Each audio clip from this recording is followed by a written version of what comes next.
Ongietorri entzule, Astrapala podcastan laugarren saio honetara, eta gaurkoan egun bizi duen pandemia honek esparru eta sektore ezberdinetan eduki dauen eragina aztertzera gure jo. Horretarako, sektore eta errealitate ezberdinetan murgilduta zen 3 gonbidatukin elkartuga, euretako bikin era presentzelean bildu gare, eta 3. gonbidatuakin era virtualian burutu belkarrizketia. Honezkero horren oitzuta gazen online modalitateaz baliatuz.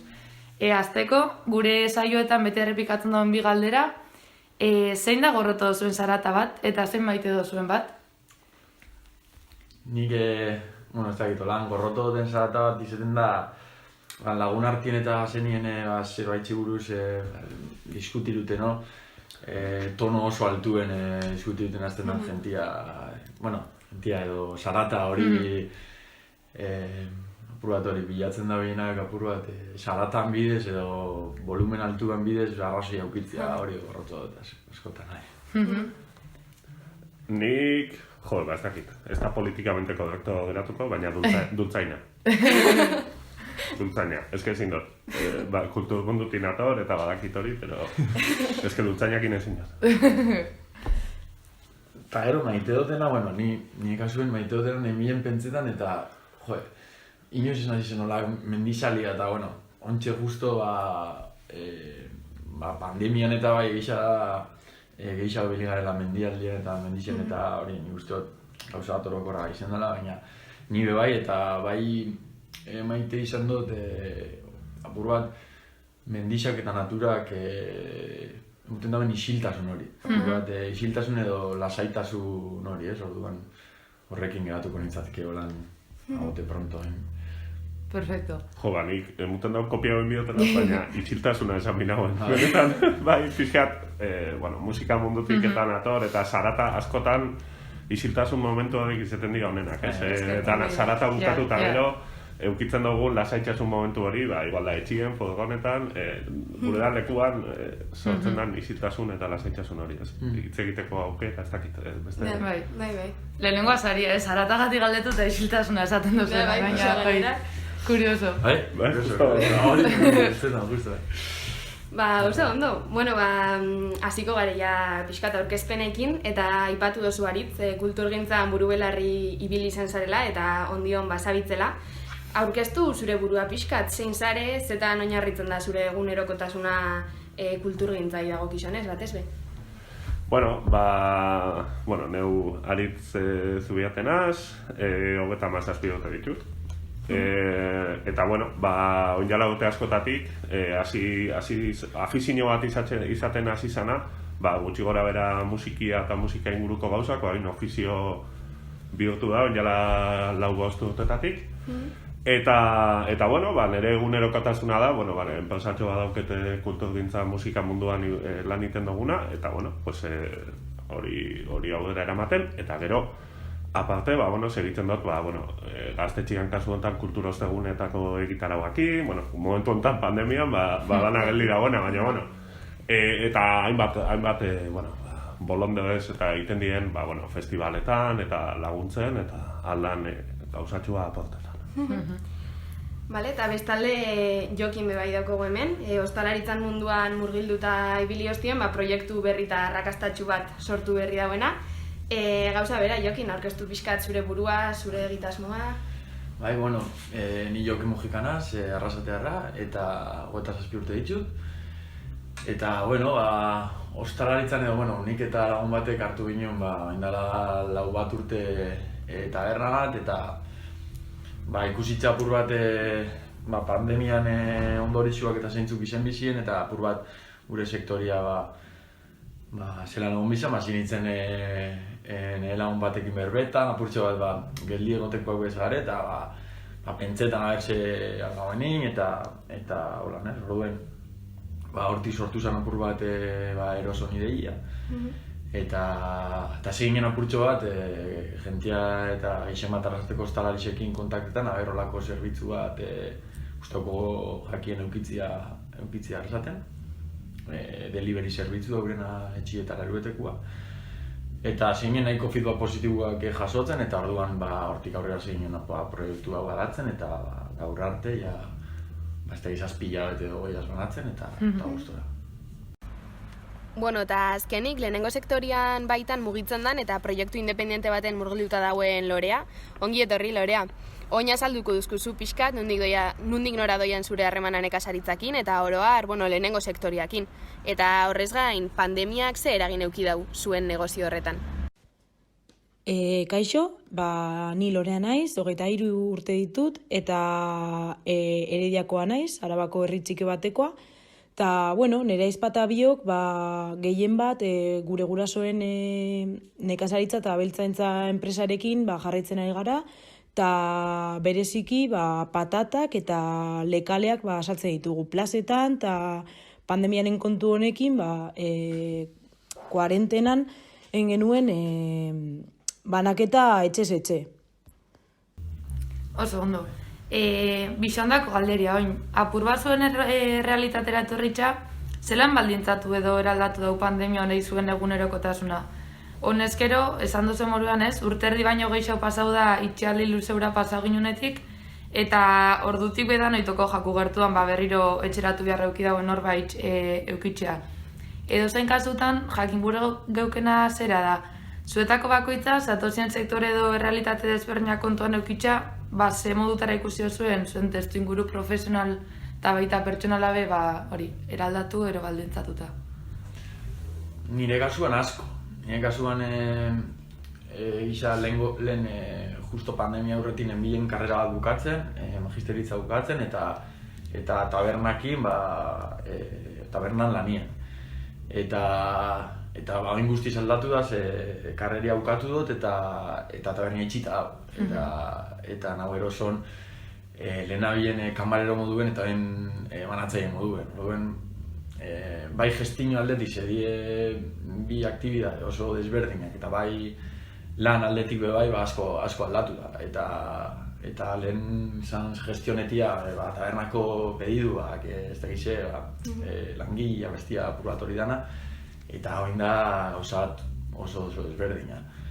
Eta ordute gixako bai asko aldatzen di oin ukatzaldez bakarrik zabaltzen ginen tabernia eta gabez, oin guerdixetan bebain nahi banatzen, ez da egisa esan guztiz, eta parte oin ikasten biharrien ikastolan menabil ordu batzu sartzen, orduan hori pur bat ondion kokatu eta best guztiz, baina pur bat kaotiko eta baina erabat aldatuta bai.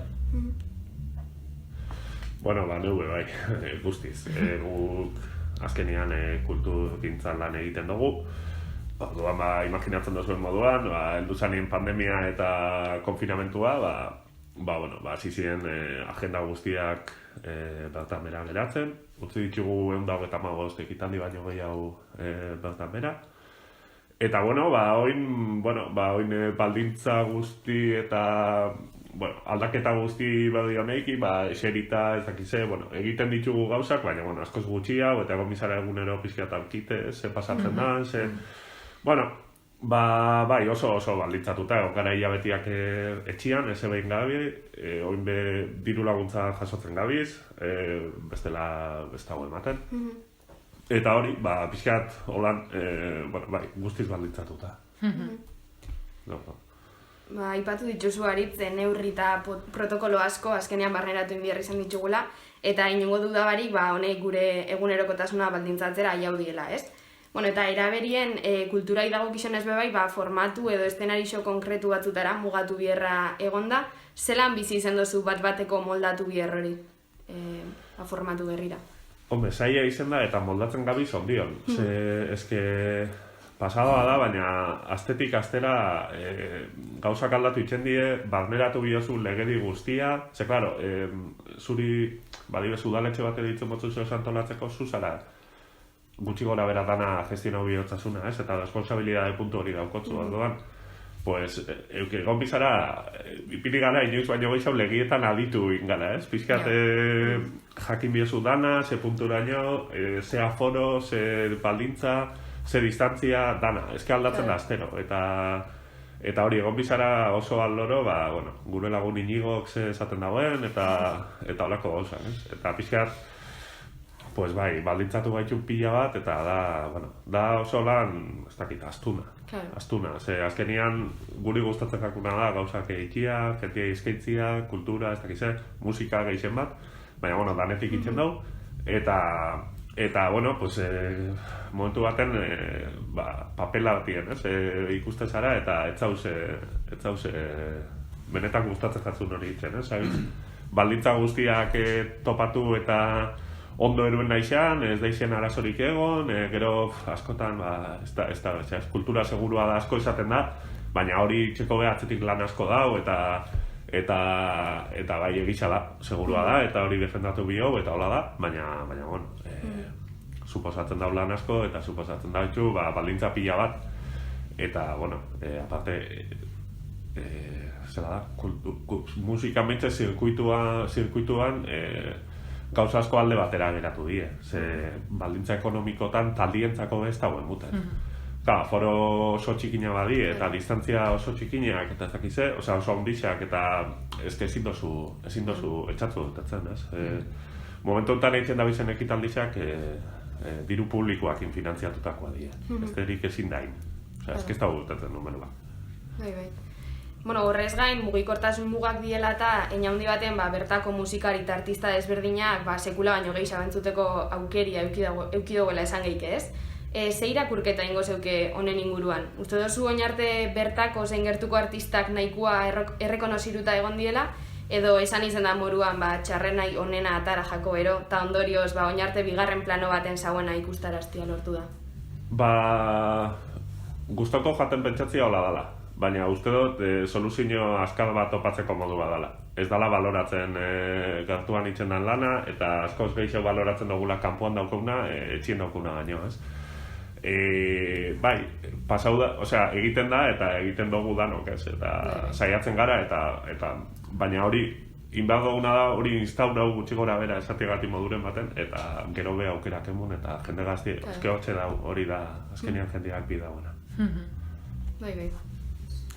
Joakin, beste ben txarrenai honen atara zero, itxaldiaz geroztik proiektu potente baten aldeko apustea indozu, lehen esan dozun eroso, ez zuzen be, eta proiektu honen filosofian atzian, okerrez pagaz bintzat, ekonomia lokala sustatzea eta berpizten laguntzia daz, hortarako hori etxeko zerbitzua martxan jarri dozuelarik, eta hasiera baten zerbitzua jan eta danetara mugatzen bazan be, egun ostalari, komertzio txiki eta lehen sektoreko ekoizleekin bakotzu harremana, ez? Zelan emun da partaide bakoitzakiko lehenengo kontaktu hori, eta eraberian zelako izan dagoen harrera edo erantzuna proposamenakiko? Lehenengo pausuak lehen aipatu dute moduen izen zen, lehenengo fasia izen dapur bat delivery zerbitzu klasikora joatia, ez dela janari prestatua etxe banatzera. Eta hor lehenengo pausua izen zen ostalarisekin berbaitzio. Eta ostalarisekin feedbacka izen zen positiboa esan datzueten moduan, eurak be txien zauzen eta bernekin itxita, anima hausien, ez? Orduan, hori zen apur bat lehenengo pausua ostalarisekin. Gero hasieratik egonken pentsauta, bigarren fase hori da lapur bat komertzio txiki, lokal eta lehenengo sektoreko lehenengo sektoreko jentiak eta baserritxarrekin eta hori zerbitzua mutia. Horrekin, hasi ginen ja apur bat erosok, izen bat edo hartu zagonean, ze pentseta jakun apurtxo bat delikagoa edo, ez? Komertzio lokala egon da urtiak edo sufritzen, ez? Eta orduen izan apur bat delikautxo, ez? Baina, hasi ginen eurekin beharremanetan jartzen eta sakixenien apur bat eroso zer zan ja eta konfiantza apurtxo bat zaukienian, izen da harrera oso ona eta eurak bastante komertzioan ima hau die gurekin egotiera, ez? Eta alde horretatik posik eta baino indala gutxi hasi gare komertzio lokalekin bai. Eta poliki martxan doia eta gu gustora. Eta egisa da hasieratik izen dela hori helburua, laguntza hori ikusitza apurtxo bat kontsumo tendentziak edo non doia zen apurtxo bat egizartian eta guztetan jakula dana etxian jasotia eta ez da egizea, guazen apur bat sare potente bat itzen gure herrixana edo baiarana edo lo que sea, apur bat ideia hori bai zauen airian, herrixana bakarrik izen bizan edo baiarana edo, bueno, printzipio zoin arrasaten eta txabaltan gaz, eta bai orduan, bai izan apur bat ideia, multinazionala ondixak etorri aurretik eda lo que sea, itxia guke gure sare propio bat potentia eta baldintza honekin, baldintza honak eskaintzia bai ostalarizi eta bai komertzianti, bai. Eta hortan, aprobetxau gara apur bat, aprobetxau edo ikusi txani ostalariziana zela bai, gutxi gora gara dakigu margenan indinora doiesen eta apur bat hori errespetetako hortan oinarritu gare eta bai esan duzu moduen bai da helburua ekonomia lokala sustatzia eta aukera hori emutia. Bueno, lehenengo sektoria azken aldi luzian egonda bigarren edo hirugarren plano baten, eta oindana bertakora ekarri dugun honetan, Lorea, jentia hasi da baloretan bertako nekazarixen lana, edo gura da gondion gauza merke instantaneo eta urte osoan zier eskuragarri dauzenak kalitatezkuen bertakuen eta garaikuen gainetik. Ze esango zeuke? Lehenengo galdera honen inguruan, esan beharra daukagu, gehien bat, jende gaztea etortzen ari dela gehiago azokara. Igual izan daiteke gure ustez, kuarentenan eraman genielako, etxe bakoitzeko familia relduei, bertako produktu onak eta gainera etxeko atera. Eta azkenean horrek baita konfiantza ematen du. Gure gertuko harremanak ikusitza, esan geikein baten gero eta gazte gehiago dabitzela baserri mundura gerturatzen saiatzen ero. Konpartiretzen dozu ikuspegia, Lorea, eta holan bada zer uste dozu dabiela tendentzia bultzatzen. Izan leike pandemia sasoiak eraginik euki izana zentzu honetan? Azkenean gure inguruan gazte gehienak nekazaritza eta abeltzentza munduan dabiltza, baino esan beharra dago, igual pandemiaren kontu honek igual jendeari kontzientzian sartu dio gehiago lehenengo sektoreak duen garrantzia, eta izan daiteke igual horregatik baita jende gazte gehiago mundu honetara sartzeko gogoak izatea edo gogoak izatea. Azkenean pandemiaren kontu honek inpaktu moral bat izan du baita. Osea, azkenean hiri handietako jendeak ikusi du birusa kontzentratzen dela hiri handietan, eta herri txikietan ezetz. Eta azkenean jende pilo bat daka etxea herri txiki batean, baino igual udarako. Azken hilabetiotan aritz, behin da berriz ikusi dugu sold out kartelak, kultur emanaldixetan, izen kontzertuak, bertsosaioak, hitzaldixak, antzerkixak, eta aforo mugatua kontuan hartuta hori lehenetzan nola izeten, ero ez hainbeste behintzet. Kanbotik ikusitza, emunaldau derrepente konturatu garela, hori ze importantia dan kultura, eta hasi garela rekonoziruten kulturan inbertirutia bierrezkoa dela. Baina alatabe pixkate septiko jarritza ero, sozializetako beste aukera gutxi dauz. Tabernen zerbitzua adibidez, oso mugatuta egondalako. Uste dozu iraungo dauela soldauten bolada honek, ero beste mota batzutako aisialdiak jango dau berriz kultura, normalidadia itzultzen danean, edo itzultzen bada bintzet. Ez nazi bape soldautan aldekua.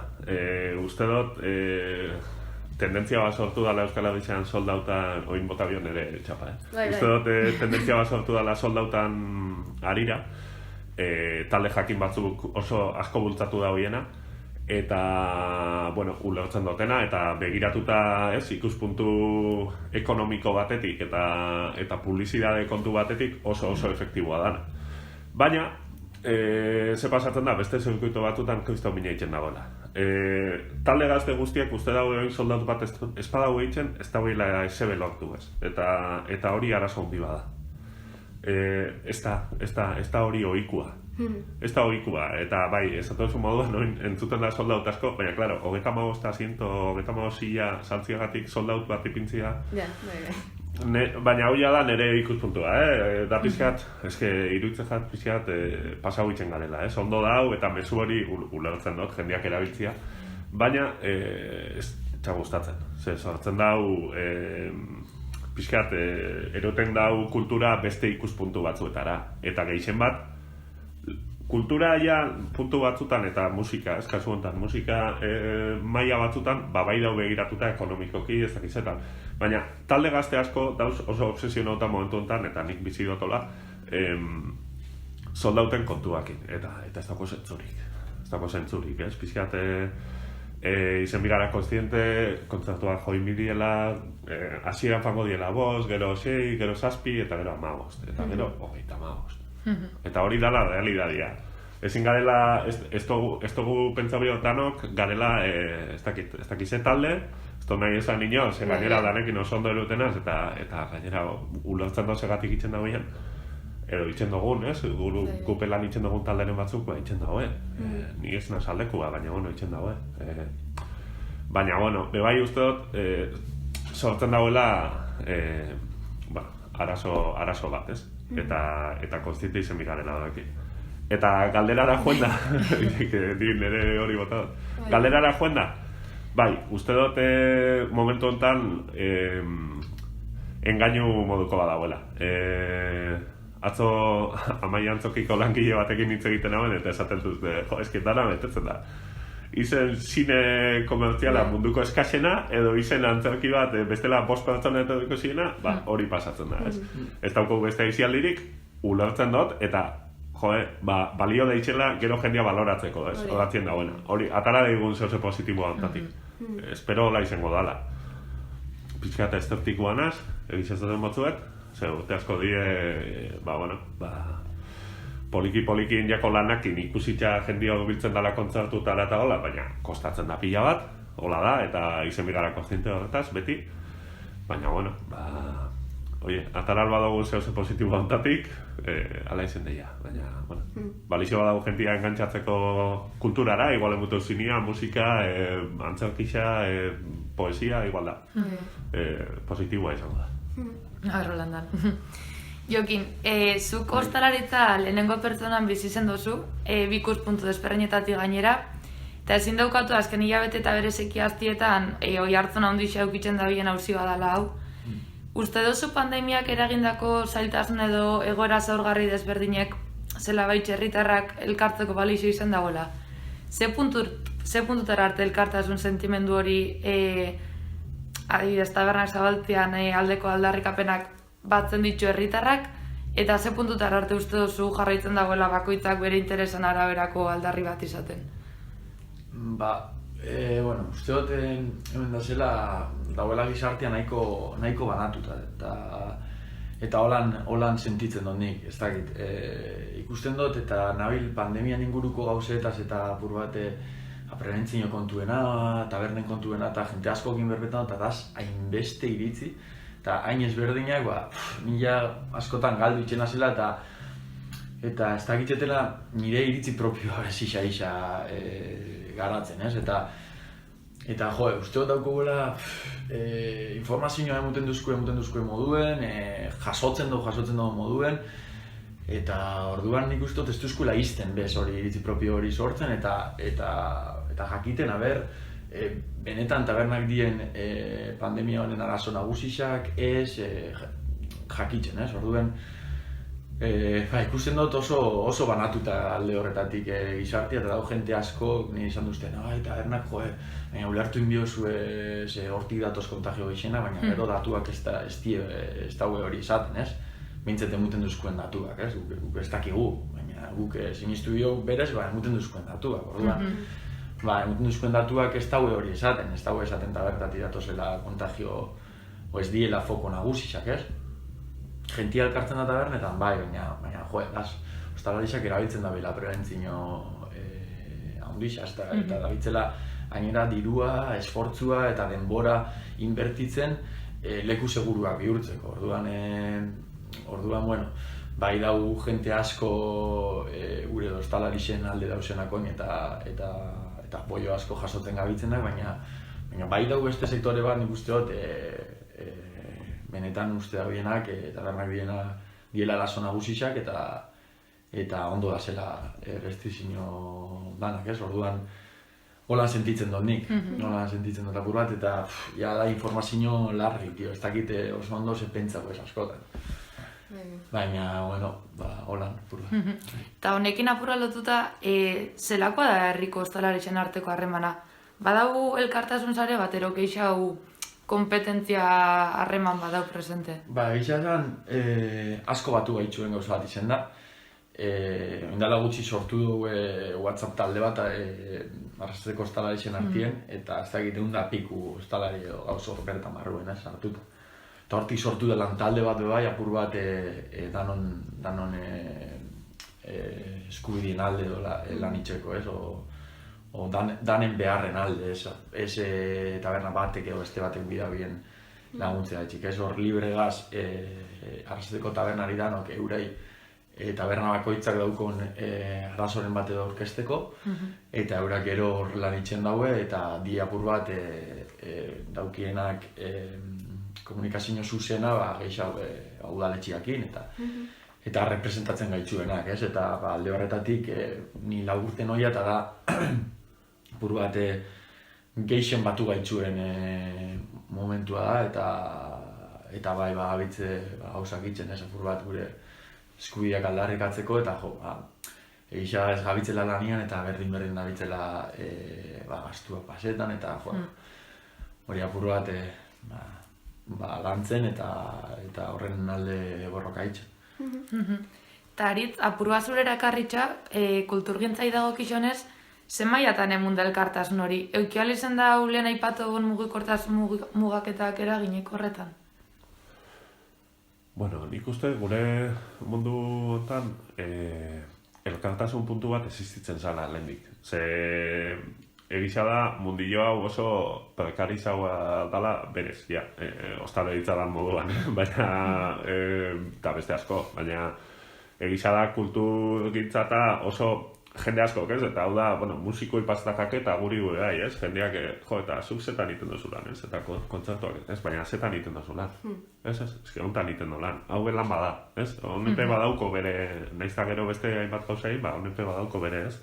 Bere lana eta jendia badago ontaz bizidana, eta hori askotan ez da ikustan. Eta zein zen galdera? Ez hori, aberre honek bezala baiten elkartasun sentimendu hori bultzatu alizan dago, eta geixen bat igual hori, mugikortasun muga horrek herri mailan aberre eragin positibo hori ere euki dagoen. Bueno, egisa da guk lehendik kontaktu zuzena eukitzen dugula askotan. Tokatze jakulako bat abestiaz lan asko itia. Orduan, egisa da badauela kasuren bat, ez? Kompetentzia puntu bateaz, ez dienak gauzak oso natural erueten, baina oso gutxi die. Egisa zen, enpresa gutxi gara, hontan lan egiten dugunak, eta danok ezautzen gara, eta oso mundu txikisa da. Eta bai dauz betiko tontokerizak, baina normalien eukaltasuna nahiko ondisa da, eta hemen bai sortu da laguntza. Kontaktu gehiago egon da, eta pixkat danope, bakotxa bere realidadia edo, kontatzen dut bat abestia, eta gutxi gora bera laguntzeko, topaleku bat moduan. Ez da topalekurik, baina, azkenien juntatzen gara eta hitz egiten dugu, kontaktu zuzena dago. Lehen jokinek esate zauenakin geratu naz gogoa gauza bat esateko, eta kultura eta ostalaritzan berdina pasatzen da, ez? Jende asko kulpabilizatzen dago bai bat bai bestia, baina ez gara konturatzen benetan arazua jentia dala, gu garela. Osa, jentiak, ostalaritzak ipini alda munduko neugi danak eta espazio seguru bat sortu eta dana, baina azkenean erabiltzailea da hori belmatu bida dagoena. Bera ezin da egon denbora guztia eta kulturan ezke igualia pasatzen da. Orduan, ezin duguna egin da kulpabilizau sektore bat, bai izen eurena guria o beste dozein, ez garen nien gu kapasa gero hori betetzeko. Ezke hori da pixkat autokritika puntu bat eukibio tanok, nipe bai, tanok. Danoi gustatzen jako maskaria barik egotia aldan pora geixen, eta hori dana, baina izen bigara konstiente ezin dugula sektore batzuk oso gaizki dauzela, eta ezin dugula kulpabilizau eurak, ez? Kasu honetan, ostalaritza dau oso seinalauta, eta, konstiente izen bigarela, arazua asko gu garela, arazuen euneko handi bat gu garela. Claro, bai. Zerkeroen zintxuen aizta eta bisok mundu ontara dediketara? Esan dozu hori familixatik ero badatorrela, baina, ze aportetan dotzue ona, ze aipatuko zinuten bereziki? Eta damutu izan zari sekula mundu horretan sartu izanaz, batez be pandemia etorri danetik? Bueno, gu ez dugu ezagutu gure etxea, edo behi gabe, edo ardi gabe, eta soroetan guztiek laguntzen dugu. Eta azkenean, bueno, nire izpata eta biok erabaki genuen, bien artean, honekin jarraitzea, eta naiz eta pandemia sartu tartean, bueno, guretzat aukera ona da. Osea, gainera gustatzen zaigu, txikitatik ikasi dugu zelan eraman baserri bat guzti hau, eta oso pozik gaude. Kultura oso presente egon da gure bizitzan azken hilabetiotan, ez? Azkenean danu konturatu gare, eina hundi xaban o txiki xaban, era natural baten konsumiru dugun zeo zedala, eta eraman garri xabo induzkuna itxialdixa. Eta orokorrien, bueno, egunerokotasuna. Zuen bizitza personalian zenbateko pixua duko kulturak?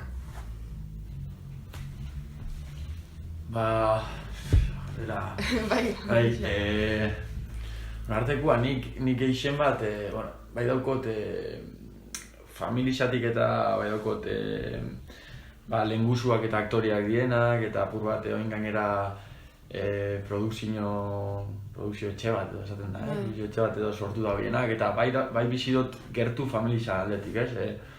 Egisa nik eixen bat konsumiruton dutena dala musikia eta sinia, baina ez gare gu eta nire lagun artien eta ez gare oso kontzertutara eta joatekoak, ez? Bai itzen duguna da entzun musikia beste bide batutatik, ez? Baina bai gero aktore mundua eta zine mundua eta bai bizi dugu gertutik eixen bat familixan dauko belako oso gertuko kontaktu hori, ez? Eta ez dakit holan, ondo. Bueno, nik ez dakit obioa da, da nire afizio eta ofizio. Orduan, zezango, bai, niretzako pixu ondixa dago kulturak, danetik, igual da. Izan zinian, antzakizia, egizia da liburuak eta ez nazela oso irakurtze zalia, baina musika da, bueno, eguneroko eta momentu horoko gauza bat. Eta zera moldatzen zare zure jarduera profesionalan muina dana azkenian aixialdira erueteko bebai? Erreixa da banaketa itxia, batan da bestian artean? Edo ez dago banaketarik? Bueno, momentuak daz. Egisa da zaila dala. Ni beti hasi nintzen gaztetxean kontzertuak antolatzen, gero taldiekin joeten jiran, eta bukatu dut enpresa montatzen, ontaz.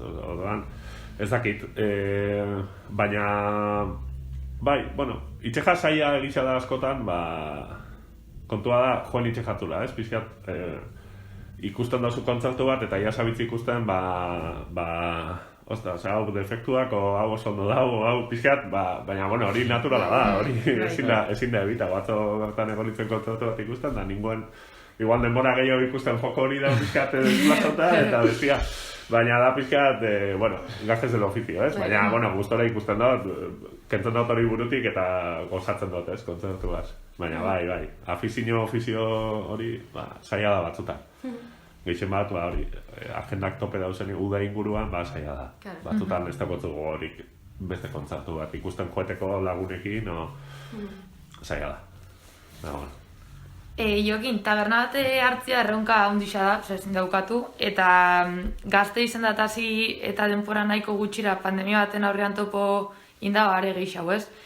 Zelako izen da errealitateak intxokia? Zela moldatu za buruz bera jarrikako mundu hontan aurre itxeko? Batez be hori, taberna idago kizionez.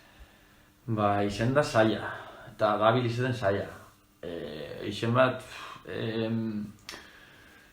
aldatzen, lehen aipatu moduen, ez da, doia hain denbora gutxi izan, hain beste gauza aldatzen eta hain zertidumbre puntu hori ez lehen duena, eske zetorriko da mendik bihaztera, ez guazen moldatzera oingo neurrion ontara, baina eske mendik bihaztera igual dator beste neurri bat, ez orduan, susasoitxuta gauza batera, 4 urtetan ziarrindu gauza, nahiko automatizauta zauena eta nahiko esku hartuta edo, ez?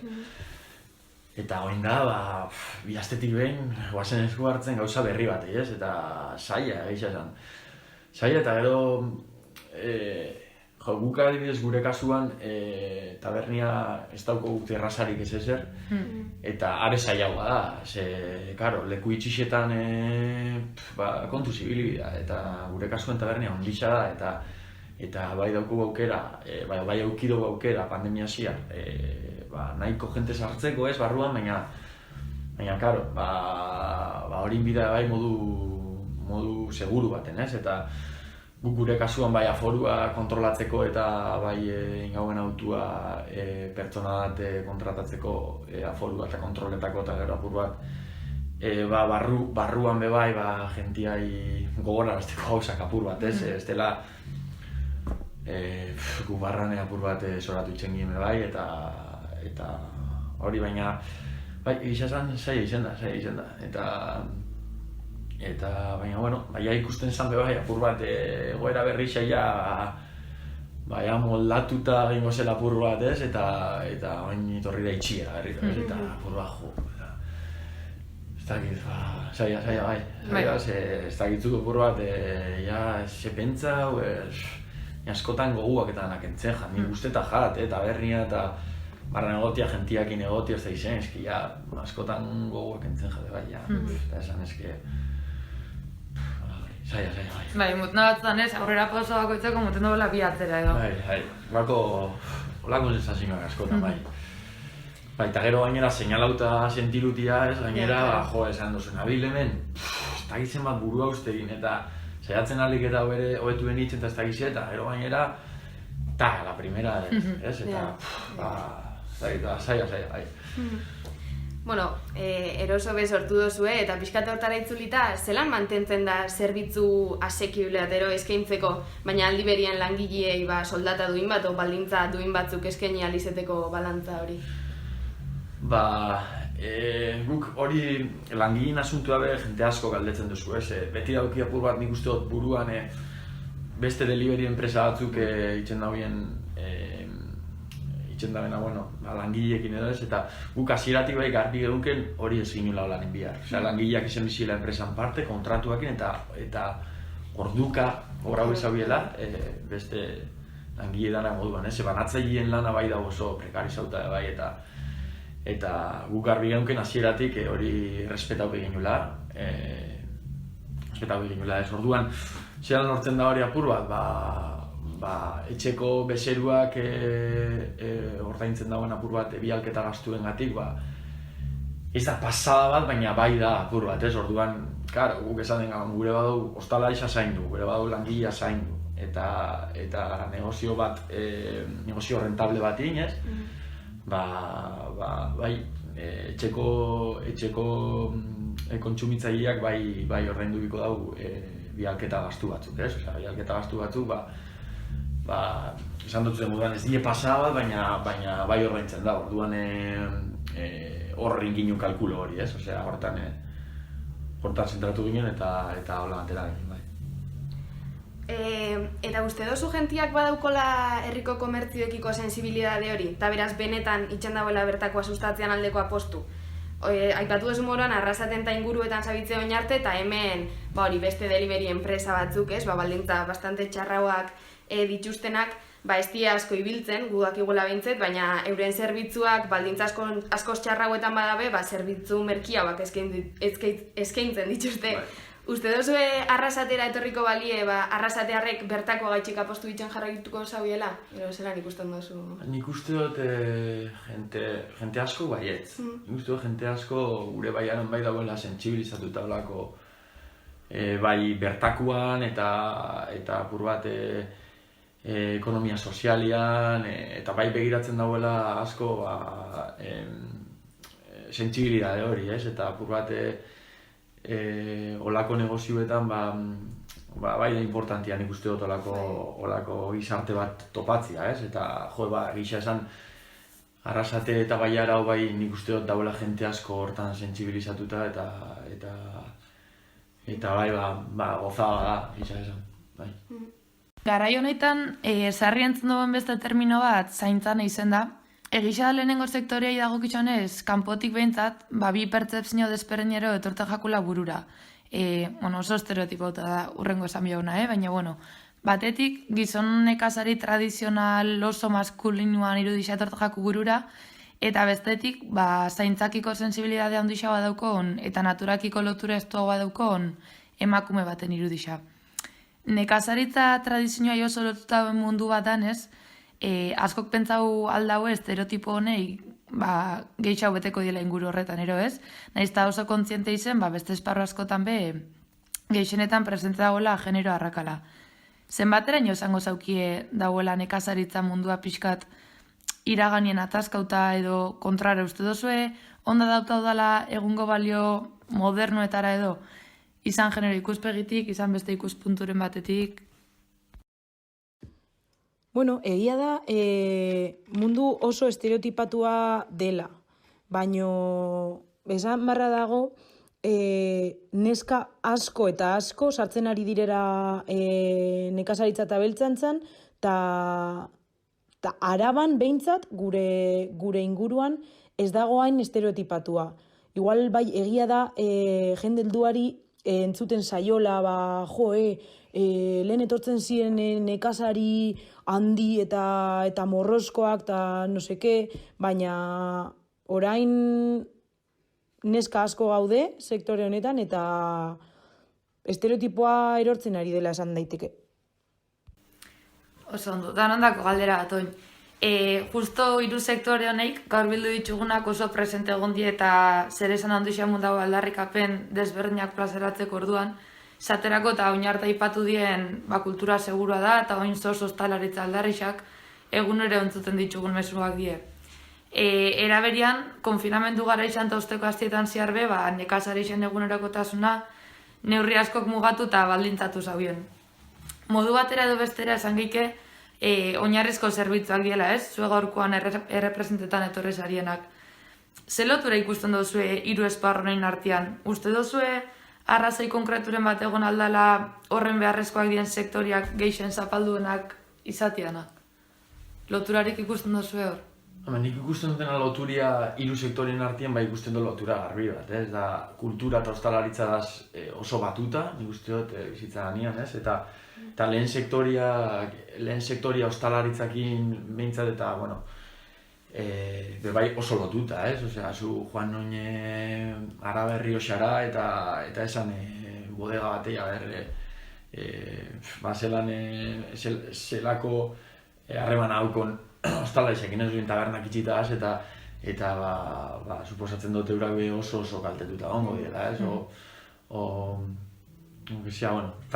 Apur bat hori gure nagoen esan, baina galderia uste dut azten jatela, zein zan galderia?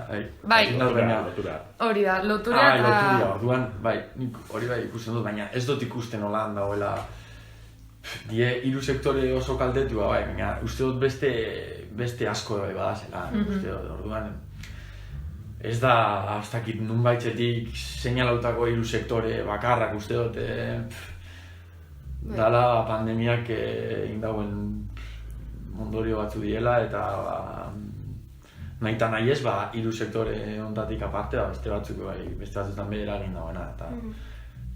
Nik uste dela komunikatiboki erasotua dien hiru sektore. Baina erasotu edo afektatu diena gehiago da. Historia da, inor ez da biela esaten Mercadona baten kontakzioa dauzela, edo Volkswagenen nafadan Iruñan, igual da, Ederlanen zela lan egiten dan, ze baldintzatan. Ez? Azkenian dia sektore batzuk oso errexak kulpabilizatzeko, ez? ETB etxako interesatzen esatia, Erospin kontakzioa dauzela, edo ez dakit nun, ez? Beti kulpa berdinei, ez? Hiru sektore txiki, komila artean, ez? Txiki. Ez jende gutxi daukilako bere barnean, baizik eta, txikitza dielako ekonomikoki igual ez daukilako hainbeste, ez? Botere, eta azkenian boteriak berera botatzen dago, ez? Kulpabilizatzen dago, el que es fácil de culpabilizar, no, ez dutza botako nafazgo dakuak Volkswageni ezin dutza eser esan. Claro, bai. Pues hemen berdin. Bai. Eta, aipatu dugu pixkat, baina ezin daukatu errealitate berri honetan aspektu ekonomikoak eragin eta ondorio ugari eduki ditula, argi dau. Eta horren adibide izen leike, horren beste biderra entzun izen duen, ERTE horreik eta diru laguntzak eta abar. Honekin pixkal lotuta, gure geuke jakin, bakoitzai dagokizun esparruan, zela bizi izen dozuen babes legal edo instituzionala, batez be, ekonomikoki, babes hori euki edo topau gozu, behintzatu. Nire kasuan tabernako langileekin iztera behartu gintzuen idan, ERTEra bidali genitxun langileak, baina oin zabaltzeko aukeri ginen lehengo gunia, zabaldu ginen ja tabernia eta langileak hortik atera eta laguntzatxo bat da, hori horan da, baina uste dut ez dala nahikua, fuengo ikusita, ostalaritzarako, kulturarako, suposatzen duen, nik ostalaritzan izenean itzegin da, apur bat, ostalaritzak bira erreskate plan bat, askoz erixo, askoz erixo eta askoz baldintza bi hauekin edo, ez da, Bueno, nik antzeko ados nahu, nire laguntzak jasotzeitu, guk ez dauko langilerik, gu bi bazkide gara eta autonomoa gara biso, gauden cese aktibidad baten gauz. Orduan, jasotzen dugu laguntza hori eta gisa esan hori barik, ez dakit, ongo egiten gurasuei laguntza eskatzen. Hola da. Ez dauko, atzetik lan egin dozun eta daukotzun pontza guzti hori gaztauta, ez? Eta, alatabe, egoera ez da munduko honena, baina, gisa da, baina esan dagoen moduan jokinak, kulturak bide dau beste modu bateko erreskate bat, o beste modu bateko diru laguntza bat, eta justua izango dana. Adibidez kultura negozio diru laguntza batzuk, eta, inzituzten sorteo bidez, gauza batzuk, ez dakit, instituzio publiko serio batek ezin ditzunekin. Ez? Emun diru laguntza bide dago nahi, eta ez emun ez dago nahi bia. Baina ez haitxe hasi sorteuak itzen, o emango ditu diru laguntzak, pero por orden de llegada, zela hori. Ez? Egin lan eta balora, ez? Eta baloratzen dozuen nien, honek bidau laguntza, zer dauzko hiru seme edo hiru seme alaba, eta gaztu baditu, eta honek ez, ari emun. Emun geixen bidau. Gu esan barra daukagu, guri nekazaritza munduan, tabeltzentza munduan gabiltzan jendeari, ez digutela diru laguntzarik eman, eta gainera asko nabaritu dugu, igual nekazaritza munduan ez, azkenean elikagaiak modu zuzenean saltzen ari gara, baino abere munduan, ze gu normalean 3 hilabetero edo 4 hilabetero saltzen ditugu abereak, eta pandemian ez genuen ezer saldu. Ta kontua da, nundik dator haragia? Nundik ekartzen dute haragia?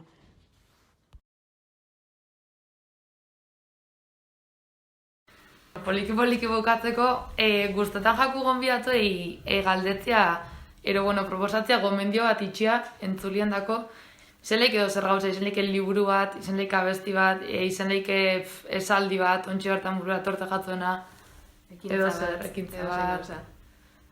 Nik esango neuke, pixkat, niretzako mezu garrantzitsua da koherentzia eukitzeko. Bai ostalaritzakin, bai kulturakin, bai nekazaritzakin, nik uste emugo nauke gomendioa hori dela.